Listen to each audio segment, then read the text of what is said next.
नमः शिवाय। माँ गायत्री, बहुत सुना होगा आपने माँ गायत्री के बारे में, मंत्र जप भी बहुत किया होगा, उनकी महिमा बहुत सुनी होगी। लेकिन वास्तविकता में क्या आपने अनुभव किया है? इस संसार के सर्वश्रेष्ठ मंत्रों में गायत्री मंत्र का उल्लेख है। क्या आपने अनुभूति करी है उसको?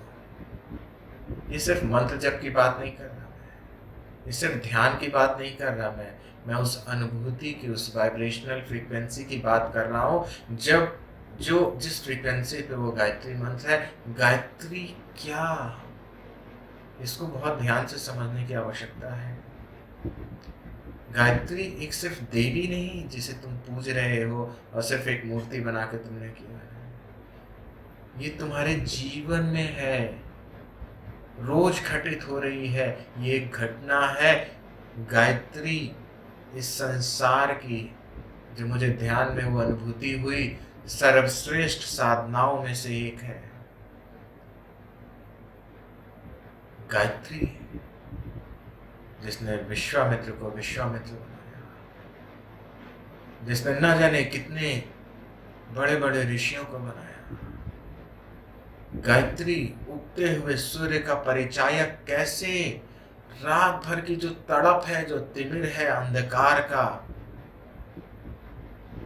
वो लोगों का जो उस अंधकार से ग्रसित है, वो तिमिर मिटता है उगते हुए सूर्य से। तो जो तिमिर मिट रहा है वो गायत्री का परिचायक है। गायत्री उगते हुए सूर्य का परिचायक है। तो तुम्हारे जीवन में भी जो भी नकारात्मकता है, चाहे वो शारीरिक रूप से हो, मानसिक रूप से हो, आत्मिक रूप से हो, आध्यात्मिक रूप से हो या और किसी रूप में,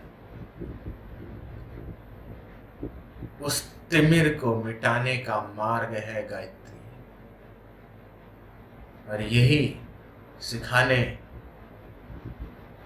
मैं आ रहा हूं कई जगहों पे। तो इस मौके को मत चूकना।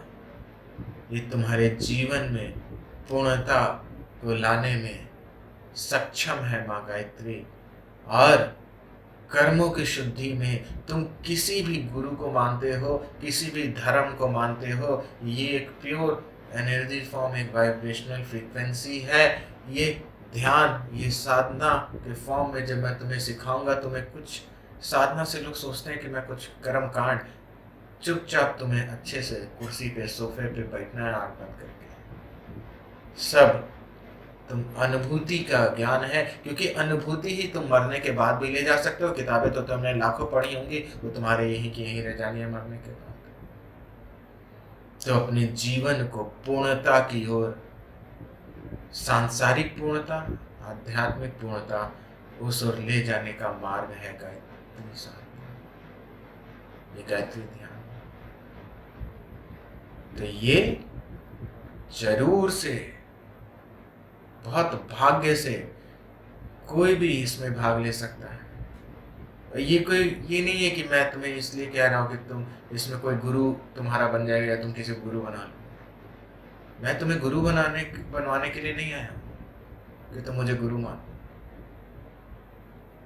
ये तुम्हारे जीवन को धन्य कर सकता है, ये तुम्हारे जीवन को पूर्णता की ओर ले जा सकता है। तुम इसे सीखो।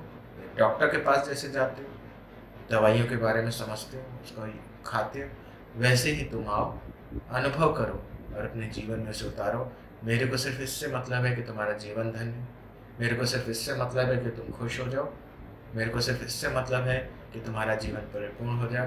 बाकी तुम मुझे मानो ना मानो, क्या समझो, उससे मेरे को कोई परवाह नहीं। ठीक है, तो जरूर इस मौके को नहीं चूकना। अगर तुम्हें लगता है कि कब होगी, कहाँ होगी, तो इन नंबरों पर संपर्क करके आप बात कर सकते हैं। आप सबका कल्याण हो। नमस्कार।